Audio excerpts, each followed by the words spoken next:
Hello，各位朋友，大家好，又係我 Fergus 啊！啱啱去完大阪翻嚟，而家咧就揸車近翻緊屋企。喺翻屋企嘅途中咧，就大概仲有10零分鐘咁啊，諗下，不如開個片拍俾大家睇下，究竟由大阪夜晚翻嚟10點幾11點係咩路嚟嘅咧？有冇車嘅咧？有冇街燈嘅咧？咁啊，可以俾大家睇下究竟現場實況係點啦。嗱，喺我嘅後邊咧，旁邊咧就有一架車，前面有2架車，其實就係咁多嘅啫。其實都算多車噶啦。以一個大阪嚟講咧，即係翻去呢一個洪取縣咧，即係洪取市應該咁講，3架車喺旁邊咧都算多車噶啦，同埋有街燈。咁呢一個階段係有街燈啫，其實未必會有街燈噶。陣間慢慢去到尾嗰陣時，大家都會見到。黃色車牌就係 K 卡啦，白色車牌就唔係啦。咁但係已經開始慢慢白色車牌咧都可以做 K 卡噶啦。咁啊，好嗱，呢啲開得幾快啊！我後邊又多咗架車啦。呢度咧我就行40嘅啫，因為我都係習慣噶啦，已經係好似日本人揸車咁。一般嚟講咧就40，好少去到60噶啦，因為我好少行公路啊。一路以嚟，我而家嚟到日本都個幾月。自從第1、2日係揸呢一個高速之外咧，大部分時間都係行國道同埋輔道，都係唔使錢嘅，因為都唔使急。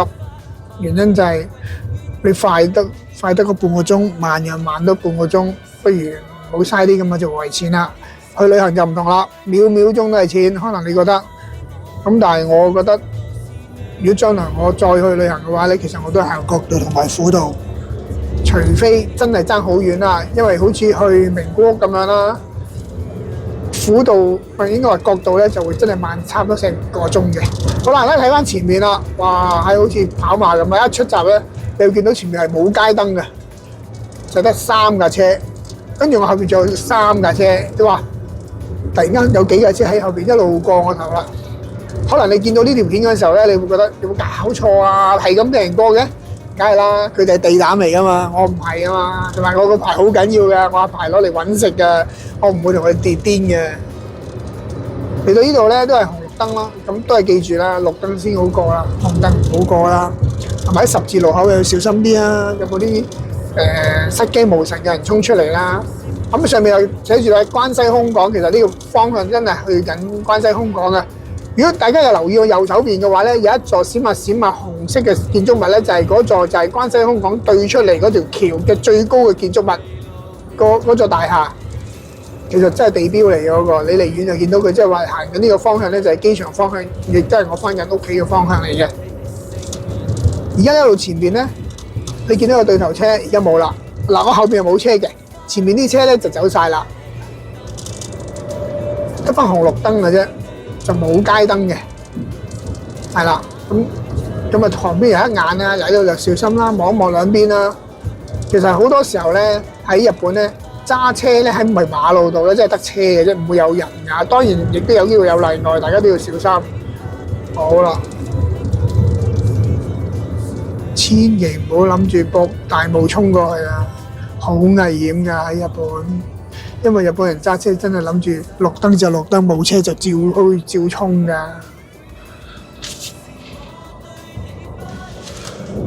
好啦，綠燈就開車啦嚇。咁啊傾翻啦，喺日本揸車自駕遊，又有一架快過我111啦呢架。其實後面都一架車，我而家慢慢見到有架車嚟緊啦。不過好快喺面前消失嘅呢啲車，放心。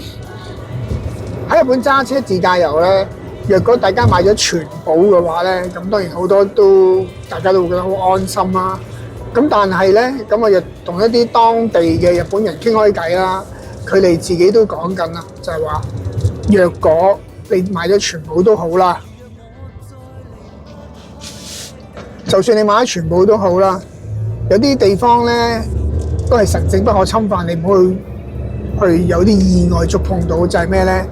就係 JR 嘅物業啦，例如你去到啲路軌啦，或者係要停嘅地方啦，或者有啲 JR 嘅物業啦，你真係唔好撞落去。原因就係話佢每停1秒鐘嘅一啲嘅交通咧，其實嗰個計費咧係完全唔相同㗎。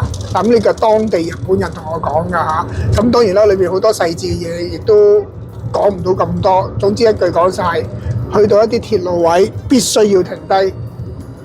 鐵路前面有一條白色，一時停止，必須要停低，個轆必須要停止，靜止晒，你先再好開動。如果唔係嘅話咧，警察就會嚟揾你噶啦。咁呢個我就唯一一樣最重要嘅忠告。好啦，睇翻前面啦，哇喺嗰架車一過咗我頭之後咧，就全部大部分都消失咗啦。咁前面架車仲喺度，不過呢架車算行得慢噶啦，陣間咧就可能都會消失埋。好啦，後邊仲有2架車嚟緊啦。咁呢條路咧都算旺噶啦。呢個叫乜嘢路位叫做嚇？咁我都睇唔到呢個，冇留意到啦。嗱，呢啲十字路口啦，盡量兩邊都望一望啦，唔好以為綠燈就可以照過啦，安全啲。嗱，而家我時速都係40公里嘅啫。其實呢度限速係40嘅嚇。咁啊，隔離嗰架車咧就好快，快得好緊要。嗱，呢一段路咧，其實真係算係幾好噶啦，角度會有街燈。呢一條路咧都有街燈，部分有街燈，輔道咧都係部分有街燈。佢幾條大路翻嚟關西機場呢邊咧都係唔錯嘅。咁尤其是係呢條路添，因為係車就比較少之餘咧，同埋燈都比較少嘅。好啦。嚟到呢度咧，你會見到個燈咧就箭嘴直去同埋呢一個轉左啦。咁當然可以直去啦。係。好啦，望下上面個牌，都係指住關西空港全座嘢。咁即係話差唔多到啦。喺前面咧，你就會見到有上橋位啦。咁我就會繼續上橋啦。而家咧我就差唔多去到60公里度啦，嗌嶺啦。而家差唔多啦，因為大直路冇乜車啊嘛，因為落雨，啲路都好靚嘅，你睇下。因為始終都係去機場嘅路咧，係會比較靚啲嘅。已經叫做入咗去另外一個嘅市中心㗎啦，就唔係市中心嘅，市中心旁邊啦。我右手邊有100円店啦，亦都有個藥妝啦，亦都有個market 啦，可以買餸啦，係嘛？喺右手邊，如果大家見到嘅話，咁嗰啲牌咧就係出晒嚟㗎啦。咁我嗰個叫食料品同埋酒24時間營業，即係話半夜通宵營業嘅。咁樣如果住喺呢度附近嘅話咧，就乜嘢都有得買啦。好啦，繼續直去。喺呢段時間咧，咁前面有一紮嘅車就喺度。其實你諗下，而家11點㗎啦，日本時間都好多車喎。沿住呢個方向係去緊前嘴夜市喎，全嘴夜市喎。有啲車入油添。好啦，今日油做幾多錢啊？喂，170平喎。我今朝先入咗180咋，唉，中咗伏添。咁唔係度度都咁貴嘅，只不過就你自己啦。因為我今朝冇晒油啊，即刻要入。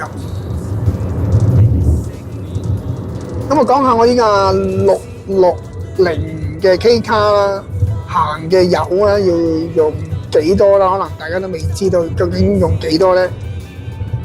咁一般嚟講咧 ，K 卡咧，我睇得到咧，就係我入咗4800円，可以行到大概320公里。係啦，咁啊，大家可以計一計。我計過大概都係6-7毫子度啦，當7毫子1公里度啦。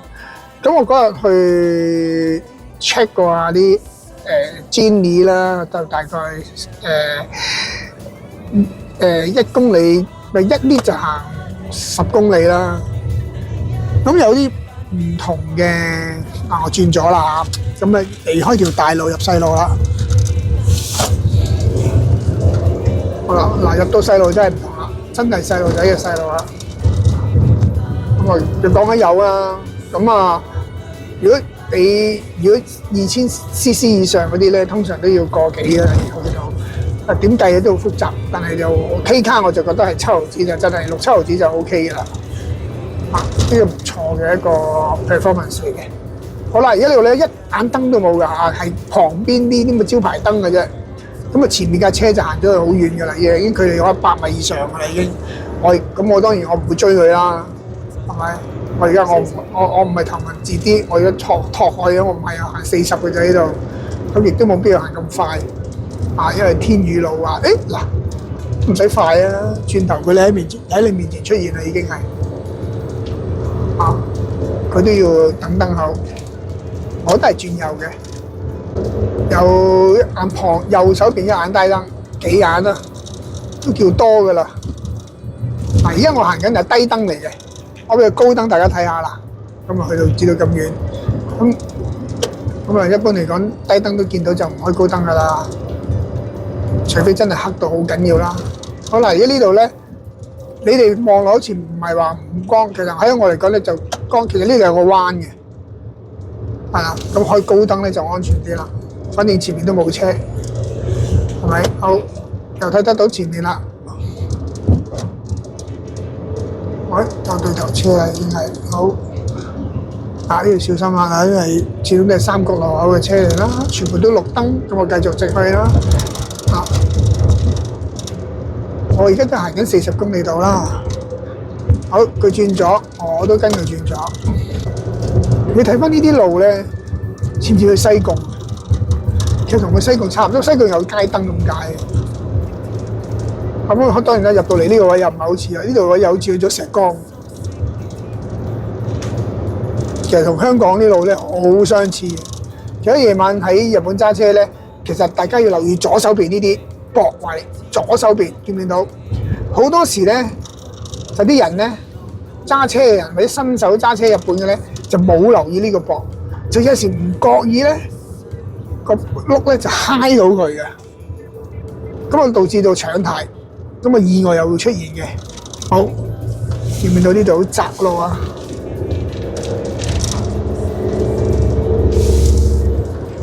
啊！呢啲上山啦，好似頭文字 D 咁，不過佢係落山，我上山，好光嘅呢度呢條路。嗱，其實左手邊咧係懸崖嚟㗎啦，其實都唔係懸崖嘅，係一個跌落去嘅一個斜坡嚟嘅啫。好啦，咁呢度咧就係去翻我屋企裏面嘅，其實係一個山嘅背面嚟嘅。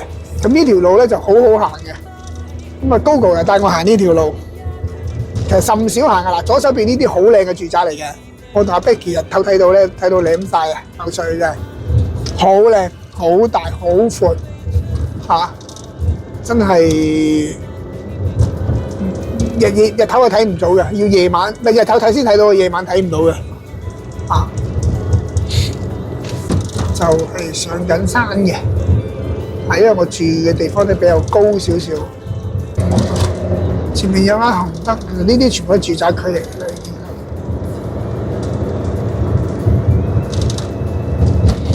喺大阪翻嚟咧，行呢邊係好慣常，就如果而家嗰邊嗰個方向咧，而家加斯嗰個方向翻嚟咧，因為近住海皮翻咧，就要虎道29。